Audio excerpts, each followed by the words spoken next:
നീ പ്രീതി എവിടുന്ന് എങ്ങോട്ടും കൊണ്ടുപോകാൻ പോകുന്നില്ല.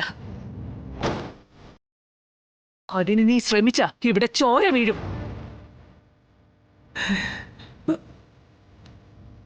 ഈ ജില്ലയിലുള്ള കൊട്ടേഷൻ ഗുണ്ടകൾ മുഴുവൻ അണിനിരക്കും. 5 മിനിറ്റിനുള്ളിൽ ഈ വീട്ടുവളപ്പിന് ചുറ്റും.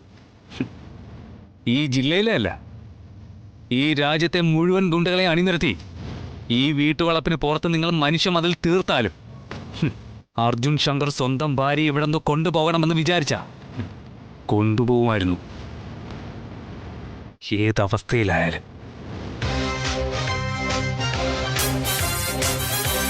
പക്ഷെ കൊണ്ടുപോകുന്നില്ല.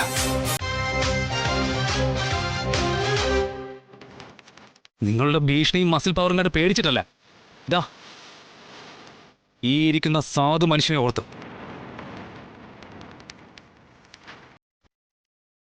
നിങ്ങളിപ്പോൾ പറഞ്ഞില്ലേ ചോര വീഴ്ത്തുന്നു. ചോരത്തുള്ളിയേക്കാൾ വിലയുണ്ട് മനസ്സിടറിയുള്ള ഒരു തുള്ളി കണ്ണീരിനെന്ന് ഇനിയെങ്കിലും ഒന്ന് മനസ്സിലാക്കുക.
എന്താന്നാടാ മുഴുവൻ സമയം മൊബൈൽ കളിക്കുന്നത്?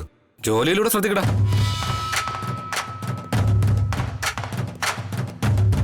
പുതിയതായിട്ട് ആരെങ്കിലും വന്നോടാ? 320 കാലിപണിയാച്ച്, 504 പുതു ഗസ്റ്റ്, ഒരു ഫാമിലി. സാറുടെ നൻപൻ എന്ന് പറഞ്ഞു. എന്റെ നൻപനോ? ആ 504 ഒരു വിഷ്ണു. ആ അഡ്രസ് വന്ന് സൺ ഓഫ് സത്യഭാമ. ആ വിഷ്ണുവോ?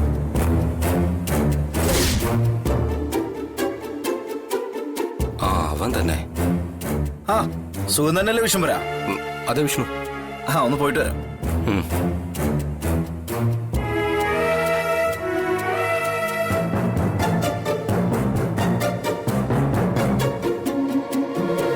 ആരാണ് അവനോട് റൂം കൊടുത്തത്? ഞാൻ താ സാർ. ആരോട് ചോദിച്ചിട്ട്? ബിസിനസ് നല്ല പാത്തുക്കോന്ന് സാറ് തന്നെ சொன்னது. എന്റെ ദൈവമേ, ഏത് നേരത്താണോ ഇവനിവിടെ ഒന്ന് കയറാൻ തോന്നിയത്? സത്യം അറിഞ്ഞ എന്റെ കട്ടയും പടം മടങ്ങുമല്ലോ. ഒരു നൻപൻ.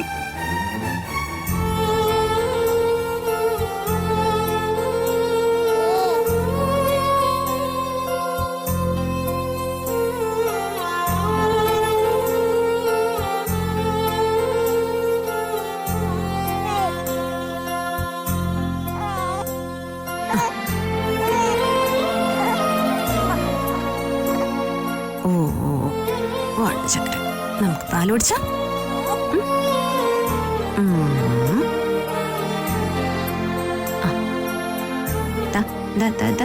ഓ ഓ അച്ചുടെ വേണ്ട വേണ്ട വേണ്ട വേണ്ട വേണ്ട. ആ ഇടയ്ക്കെടുക്കാമോ?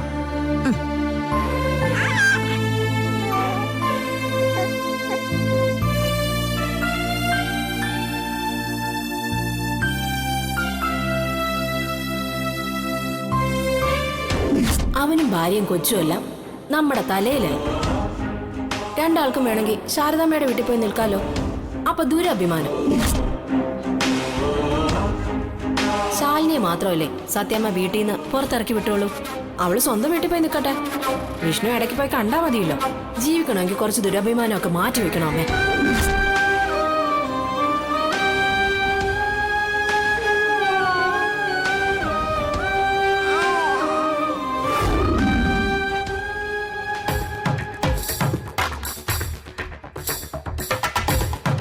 അവൻ എവിടേക്കാടാ പോയത്? தெரியாது സാർ.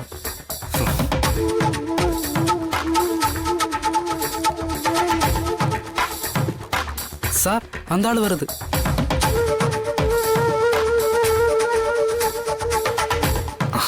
വിഷ്ണു, ആ എന്താ വിശ്വംഭര?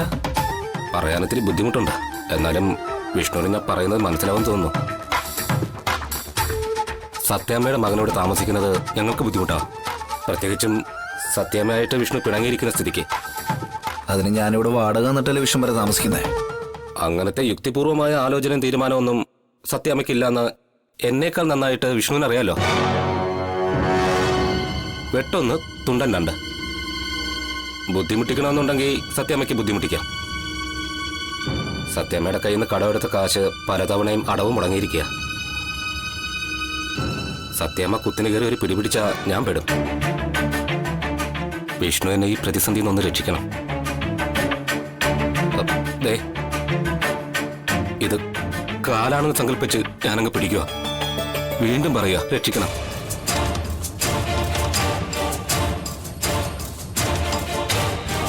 ഞാനിവിടുന്ന് മുറി ഒഴിഞ്ഞു പോണം, അത്രയല്ലേ ഉള്ളൂ. ആ, അത് മതി. പിന്നെ എത്രയും വേഗം ആയാൽ. ആ വിഷ്ണു, ഇനി എന്താ? പിന്നെ ഇവിടെ മാത്രമല്ല, ഈ നാട്ടിൽ എവിടെയും വിഷ്ണുവിന് റൂം കിട്ടാൻ സാധ്യതയില്ല. സത്യാമ്മയോട് കടപ്പാടും കൂറുള്ളവരാ ഇവിടെയുള്ളവരൊക്കെ. പറയാൻ എനിക്ക് അവകാശമുണ്ടോയെന്നറിയില്ല, എന്നാലും പറയാ. സത്യാമ്മയായിട്ടൊരു അനുരഞ്ജനത്തിൽ പോ. അതാ വിഷ്ണുവിന് നല്ലത്. ഒരു ഏട്ടന്റെ സ്ഥാനത്ത് നിന്ന് പറയാമെന്ന് കരുതിയാൽ മതി. പ്രശ്നം ഞാനും എൻ്റെ അമ്മയും തമ്മിലുള്ളതല്ലേ. അതുകൊണ്ട് അനുരഞ്ജനത്തിന്റെ കാര്യമൊക്കെ ഞാൻ തീരുമാനിച്ചോളാം. പിന്നെ സ്ഥാനത്തിന്റെ കാര്യം, നട്ടലിന്റെ സ്ഥാനത്ത് വാഴനാര് വെച്ചിട്ടുള്ള ഒരാള് വിഷ്ണുവിന്റെ ഏട്ടന്റെ സ്ഥാനത്തിന് യോഗ്യനല്ല വിശ്വംഭര. പോട്ടാ.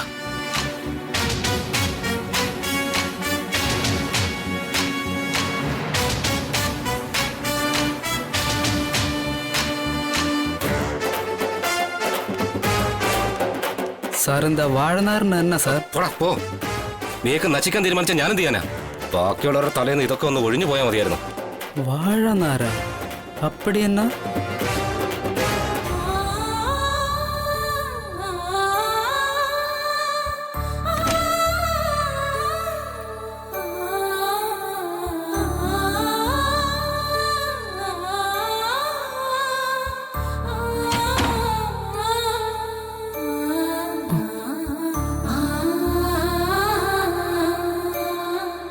വിഷ്ണുട്ടാ, എന്താ?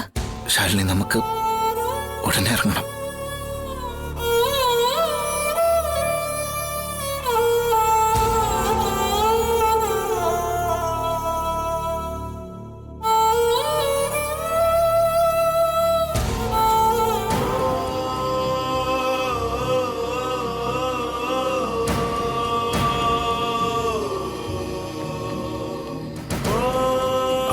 അപ്പോ രക്ഷയില്ലല്ലേ?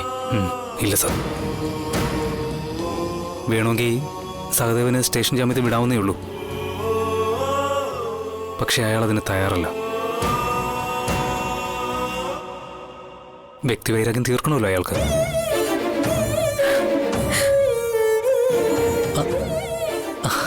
എന്ന് കരുതി അയാൾക്കങ്ങനെ പൂട്ടിയിടാനൊന്നും പറ്റില്ല ശാരദാമ്മേ. അറസ്റ്റ് രേഖപ്പെടുത്തി 24 മണിക്കൂറിനകം കോടതിയിൽ ഹാജരാക്കണം. അവിടെ നിന്ന് നമുക്ക് വളരെ ഈസി ആയിട്ട് ജാമ്യത്തിലെടുക്കാം. 24 മണിക്കൂർ എന്ന് പറഞ്ഞ ഇന്ന് രാത്രി അമ്മ ലോക്കപ്പിൽ കിടക്കണമല്ലേ? സാർ, എടോ വേറെ വഴിയില്ല ശാരികെ, അതായിപ്പോയി നിയമം. പിന്നെ അമ്മ ഒറ്റയ്ക്കല്ലല്ലോ. അച്ഛൻ എങ്ങനെ അവിടെ എത്തിപ്പെട്ടത്? പറഞ്ഞല്ലോ, അതും ഒരു ചതിയായിരുന്നു.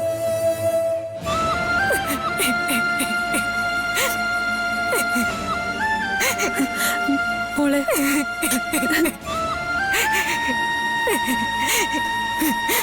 നമുക്ക് ആരുമില്ലാതായി പോയല്ലോ വലിയേച്ചി.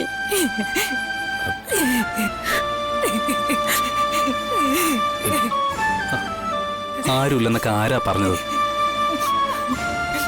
ഞാനുണ്ട്, പിന്നെ സാറുണ്ട്, വിഷ്ണുവുണ്ട്, അങ്ങനെ ഞങ്ങൾ എല്ലാവരും ഉണ്ട്. ശാരദാമ്മയെ ജാമ്യത്തിൽ ഇറക്കാൻ ഈ ഒരു രാത്രി ഒന്ന് ഇരുട്ടി വെളുത്തോട്ടെ.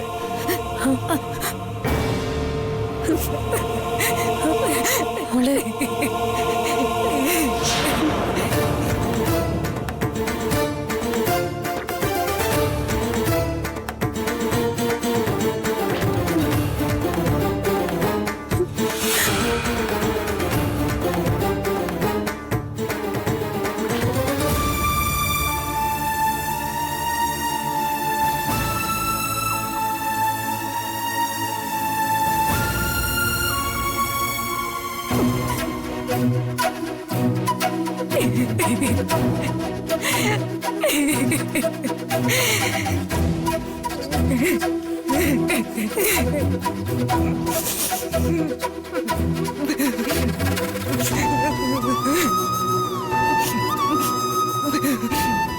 മോളെ, വലിയേച്ചി.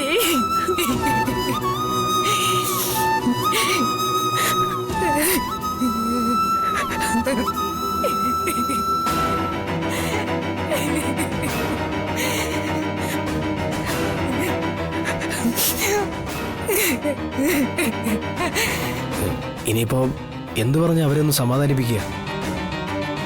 ഈ വിഷ്ണു ശാലിനിയും അവരെവിടാന്ന് വല്ല രൂപമുണ്ടോ? അവര് ആ തിരക്കിനിടയിൽ എനിക്കൊന്നും ചോദിക്കാൻ പറ്റിയില്ല. എവിടെയാണെങ്കിലും സുഖമായിട്ടിരിക്കുന്നുണ്ടാവും. എന്തായാലും സത്യാമ്മയുടെ മോനല്ലേ സാറേ, ഒരു കിടപ്പാടില്ലാതെ വരുമോ?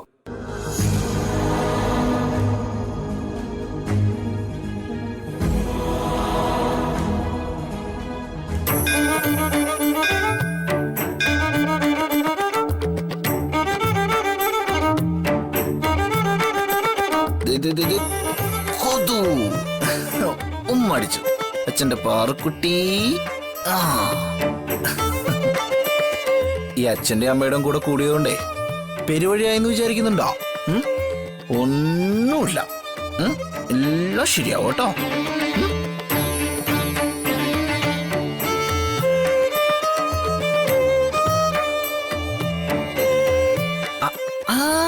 ദേ അമ്മ വന്നല്ലോ, ദേ അമ്പലത്തിൽ പോയിട്ട് അമ്മ വന്നല്ലോ. നോക്ക്, നോക്കടി.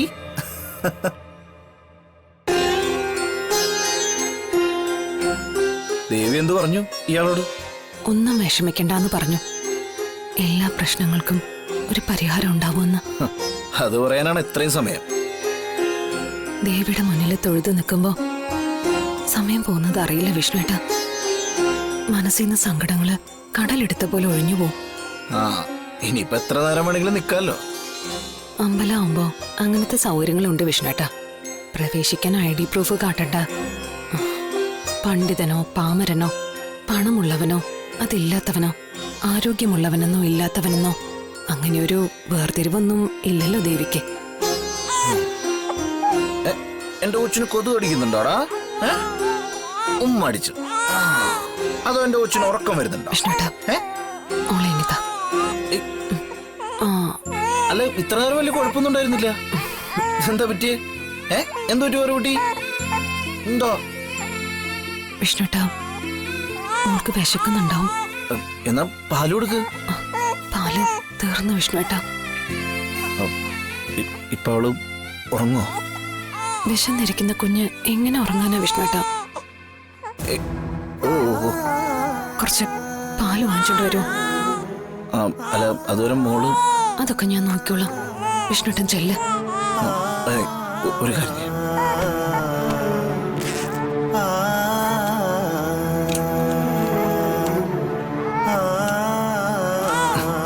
ദാ, ഇത് വെച്ചോളൂ. ഞാൻ പോയിട്ട് പെട്ടെന്ന് വരാം. പാറുകുട്ടി പോയിട്ട് വരേ. നോക്കിയോണേ. പോട്ടെ. അല്ല അടപ്പ്. ആ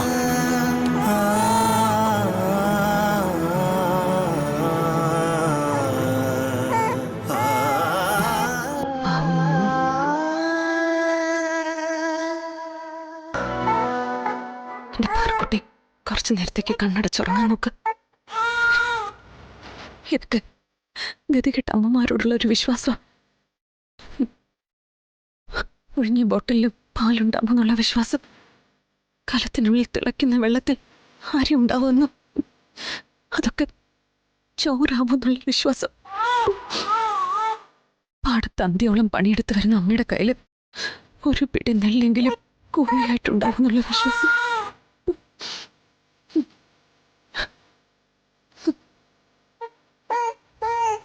ഈശ്വര, പുറത്തേക്കണേ ദേവി.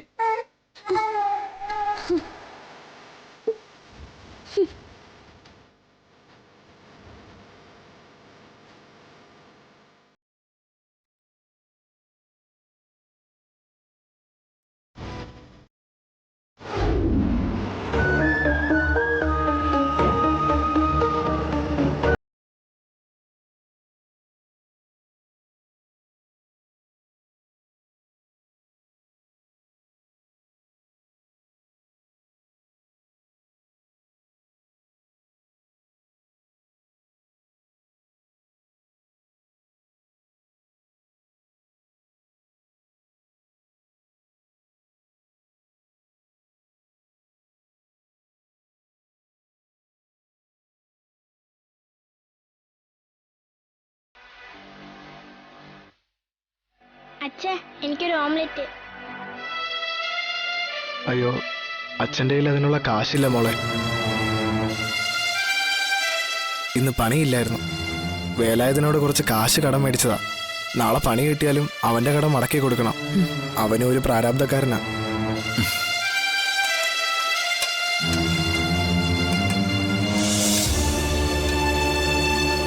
മോൾക്ക് എന്താ വേണ്ടേ? ഓംലെറ്റ് അല്ലേ? മാമ വാങ്ങിച്ചുതരാം. അയ്യോ, അതൊന്നും വേണ്ട. ഏയ് സാരമില്ലടോ, നമ്മളൊക്കെ മനുഷ്യരല്ലേ.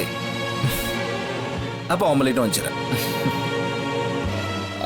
മോനെ, കുറച്ച് തിളപ്പിച്ചരച്ച പാല് വേണം കുഞ്ഞിന് കൊടുക്കാൻ വേണ്ടിട്ട്. ഓ, കുളന്തയ്ക്കാ?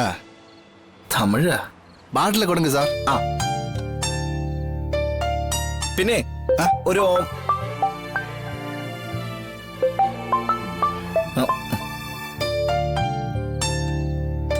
ആ കമല, അതൊന്നും സാരമില്ലടാ. ഞാൻ നിന്നോട് പിണങ്ങിയിട്ടൊന്നുമില്ല. എടാ, നമുക്ക് സമാനമായിട്ട് സംസാരിക്കാന്നേ.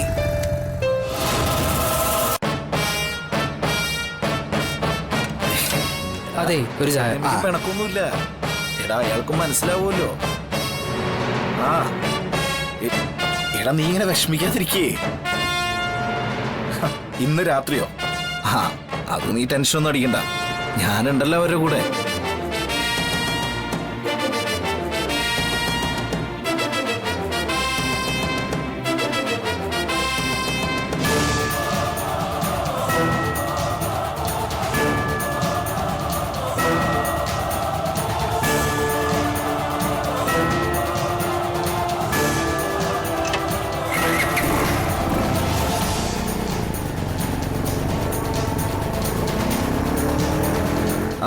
ശരിടാ, ഞാൻ വിളിക്കാം. ഞാൻ ഒരു തട്ടയുടെ വന്നിരിക്കാം. ആ ശരി, വിളിക്കാം. ആ മോനെ, പാലിനെത്രേ? 10 രൂപ സാർ. ആ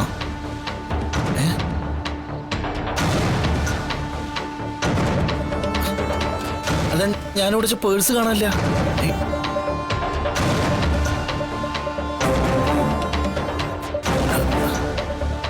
എന്നാ സാർ, എന്നാ പ്രശ്നം? അല്ല, ഞാനിവിടെ പേഴ്സ് വെച്ചിരുന്നു. കോൾ കാണാനില്ല. ഞാൻ ഇവിടെ വെച്ചതാ. എന്താ ചെയ്യാ? ഒരു കാര്യം ചെയ്യാം, പാല് ഞാൻ കൊണ്ടുപോയിട്ടെ 10 രൂപ പിന്നെ തരാം. അപ്പൊ പിന്നെ കുഴപ്പമില്ലല്ലോ. കൊടുങ്ക സാർ.